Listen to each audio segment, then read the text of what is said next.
നമസ്കാരം, എല്ലാവർക്കും ഹെൽത്തി ടേസ്റ്റിയിലേക്ക് സ്വാഗതം. ഇന്ന് നമുക്ക് നല്ല നാടനായിട്ടുള്ള ഒരു മെഴുക്ക് പുരട്ടി തയ്യാറാക്കിയെടുക്കാം. ഇത് തയ്യാറാക്കുന്നത് ചക്കക്കുരു വെച്ചാണ്. അപ്പോൾ അതിനുവേണ്ടി ഞാൻ കുറച്ച് ചക്കക്കുരു നീളത്തിൽ കട്ട് ചെയ്ത് വെച്ചിട്ടുണ്ട്.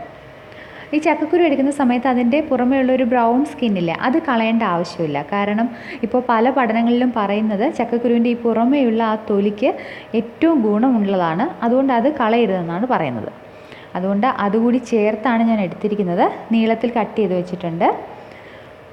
ഇതിനോടൊപ്പം ചേർക്കാൻ വേണ്ടി കുറച്ച് കൊച്ചുള്ളി എടുത്തിട്ടുണ്ട്. പിന്നെ കുറച്ച് തേങ്ങ ചെറുതായി അരിഞ്ഞത്, അല്പം കറിവേപ്പില. അപ്പോൾ നമുക്ക് ഈ മെഴുക്ക് പുരട്ടി എങ്ങനെയാണ് തയ്യാറാക്കുന്നത് നോക്കാം.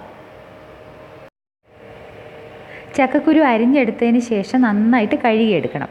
അപ്പോൾ ഞാനിവിടെ ഇത് നന്നായിട്ട് കഴുകിയതിന് ശേഷം വേവിച്ചെടുക്കാൻ വെക്കുകയാണ്. ഇതിലേക്ക് തേങ്ങ ഇപ്പോൾ ചേർക്കുന്നുണ്ട്. ഉള്ളിയും കറിവേപ്പിലയും ഒക്കെ ഇത് എണ്ണയൊഴിച്ച് മൂപ്പിക്കുന്ന സമയത്ത് മാത്രമേ ചേർക്കുന്നുള്ളൂ. ഇപ്പോൾ തേങ്ങയും ചക്കക്കുരുവും കൂടി ചേർത്തിട്ടാണ് വേവിച്ചെടുക്കുന്നത്. ഇനി ഇതിലേക്ക് പാകത്തിന് ഉപ്പ് ചേർക്കാം.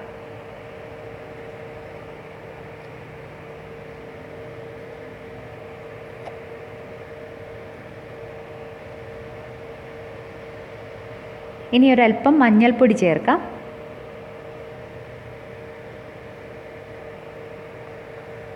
ഇനി വെള്ളം കൂടി ചേർത്തിട്ട് നമുക്കിത് വേവിച്ചെടുക്കാം.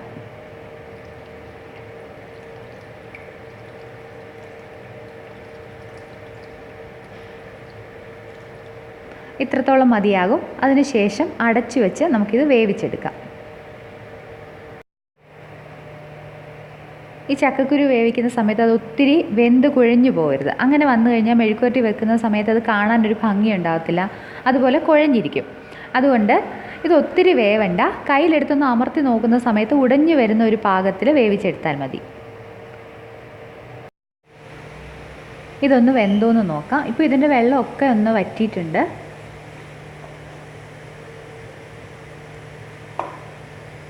ഇതുപോലെ തവി കൊണ്ടൊന്ന് അമർത്തുന്ന സമയത്ത് ഇതിങ്ങനെ മുറിഞ്ഞു വരുന്നുണ്ട്. അപ്പോൾ ഇത് വെന്തിട്ടുണ്ട്. അപ്പോൾ ഇത്രത്തോളം വെന്താൽ മതി. ചക്കക്കുരു വെന്ത് കഴിഞ്ഞിട്ടും അതിൽ വെള്ളം ഉണ്ടെങ്കിൽ അത് ഊറ്റിക്കളയണം. ഇനി നമുക്കിതിലേക്ക് ബാക്കി ചേരുവകളൊക്കെ ചേർക്കാം. അതിനുശേഷം എണ്ണയൊഴിച്ച് നമുക്കിത് മൂപ്പിച്ചെടുക്കാം.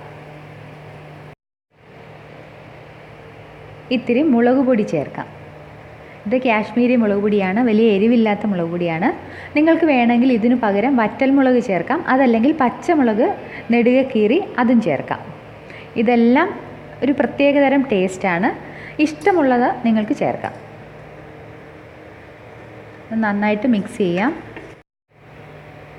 ഞാനിതിൽ അവസാനം ഒരിത്തിരി കുരുമുളക് കൂടി ചേർക്കുന്നുണ്ട്. അതുകൊണ്ട് അധികം എരിവില്ലാത്ത മുളക് പൊടിയാണ് ചേർത്തിരിക്കുന്നത്.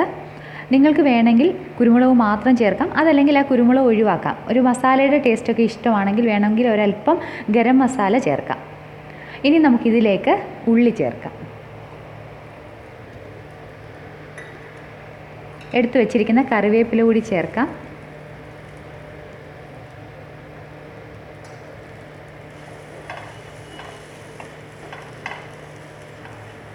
ഇനി ഇതിൽ എണ്ണയൊഴിച്ച് നമുക്ക് മൂപ്പിച്ചെടുക്കാം. ഞാനിവിടെ വെളിച്ചെണ്ണയാണ് ഉപയോഗിക്കുന്നത്. നമ്മുടെ നാടൻ വിഭവങ്ങളൊക്കെ വെളിച്ചെണ്ണയിൽ ഉണ്ടാക്കുമ്പോഴാണ് അതിൻ്റെ ഒരു കറക്റ്റ് ടേസ്റ്റ് ഉണ്ടാവുക. അതുകൊണ്ട് ഞാനിന്ന് വെളിച്ചെണ്ണയാണ് ഉപയോഗിക്കുന്നത്.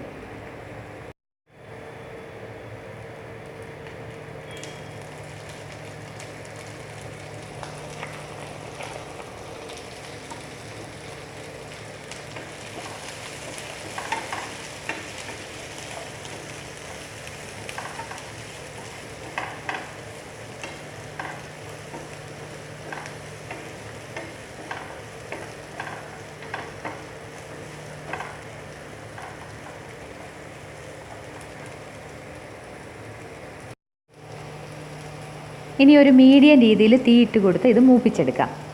ഞാനിപ്പോൾ ഇതിൽ ഉള്ളി ഇട്ടിരിക്കുന്നത് കുറച്ച് വലുതായിട്ടാണ്. ചെറിയ ഉള്ളി ഞാൻ കട്ട് ചെയ്തിട്ടുമില്ല.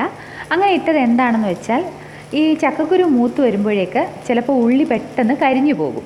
അപ്പോൾ കുറച്ച് വലുതായിട്ട് ഇടുവാണെങ്കിൽ അത്ര പെട്ടെന്ന് കരിയത്തില്ല. അതുകൊണ്ടാണ് ഇത്തിരി വലുതാക്കി ഇട്ടിരിക്കുന്നത്. ഇതൊരുവിധം മൂത്ത് വന്നിട്ടുണ്ട്. നമുക്കിതിലേക്ക് കുറച്ച് കുരുമുളക് ചേർക്കാം. ഈ കുരുമുളക് അതുപോലെ വറ്റൽമുളകൊക്കെ ചേർക്കുന്നത് തികച്ചും ഓപ്ഷണലാണ്. കാരണം ചിലർക്ക് ഈ കുരുമുളകിൻ്റെ ടേസ്റ്റ് ഇഷ്ടമായിരിക്കത്തില്ല, വറ്റൽമുളകിൻ്റെ ടേസ്റ്റിനേക്കാൾ ചിലപ്പോൾ പച്ചമുളകിൻ്റെ ടേസ്റ്റ് ആയിരിക്കും ഇഷ്ടം. അപ്പോൾ അങ്ങനെയുള്ളവർക്കൊക്കെ അവരവരുടെ ടേസ്റ്റിനനുസരിച്ച് ഇതിൽ ചേർക്കുന്ന ചേരുവകൾ വ്യത്യാസം വരുത്താം. ഞാനിപ്പോൾ കുരുമുളകാണ് ചേർക്കുന്നത്.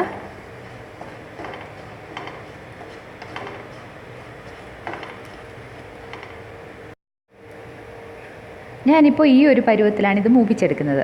അപ്പം നിങ്ങൾക്ക് നല്ല ക്രിസ്പി ആയിട്ട് വേണമെന്നുണ്ടെങ്കിൽ ഇത് ചെറിയ തീയിൽ കുറച്ച് നേരം കൂടി ഇട്ട് മൂപ്പിച്ചെടുക്കാം. തീ കൂട്ടിയിടരുത്, തീ കുറച്ചിട്ടതിന് ശേഷം കുറച്ച് നേരം കൂടി ഈ പാത്രത്തിലിട്ട് ഇങ്ങനെ മൂപ്പിച്ചെടുക്കാം. അപ്പോൾ നല്ല ക്രിസ്പി ആയിട്ട് കിട്ടും. അതല്ലെങ്കിൽ വെറുതെ നമ്മൾ ഈ കടുകൊക്കെ താളിക്കത്തില്ലേ, അതുപോലെ തന്നെ വെറുതെ എണ്ണയിലേക്ക് ഇട്ടിട്ട് താളിക്കുന്നത് പോലെ ഒന്ന് എടുക്കുകയും ചെയ്യാം. ഇത്രയും മൂപ്പിക്കണമെന്നുമില്ല. അപ്പോൾ ഞാൻ ഈ ഒരു പരുവത്തിലാണ് എടുക്കുന്നത്. അപ്പോൾ നമ്മുടെ രുചികരമായിട്ടുള്ള ചക്കക്കുരു മെഴുക്കുവരട്ടി തയ്യാറായിട്ടുണ്ട്. നമ്മുടെ പറമ്പിൽ നിന്ന് തന്നെ നമുക്ക് കിട്ടുന്ന വിഭവങ്ങളൊക്കെ ഉപയോഗിച്ചിട്ട് വളരെ സ്വാദിഷ്ടമായിട്ട് നമുക്കിങ്ങനെ എത്രയോ വിഭവങ്ങൾ തയ്യാറാക്കാൻ പറ്റും അല്ലേ. അപ്പോൾ നിങ്ങളിത് തയ്യാറാക്കി നോക്കണം. അതോടൊപ്പം അഭിപ്രായങ്ങളും അറിയിക്കണം. മറ്റൊരു നല്ല വീഡിയോയുമായി വീണ്ടും കാണുന്നത് വരെ നന്ദി, നമസ്കാരം.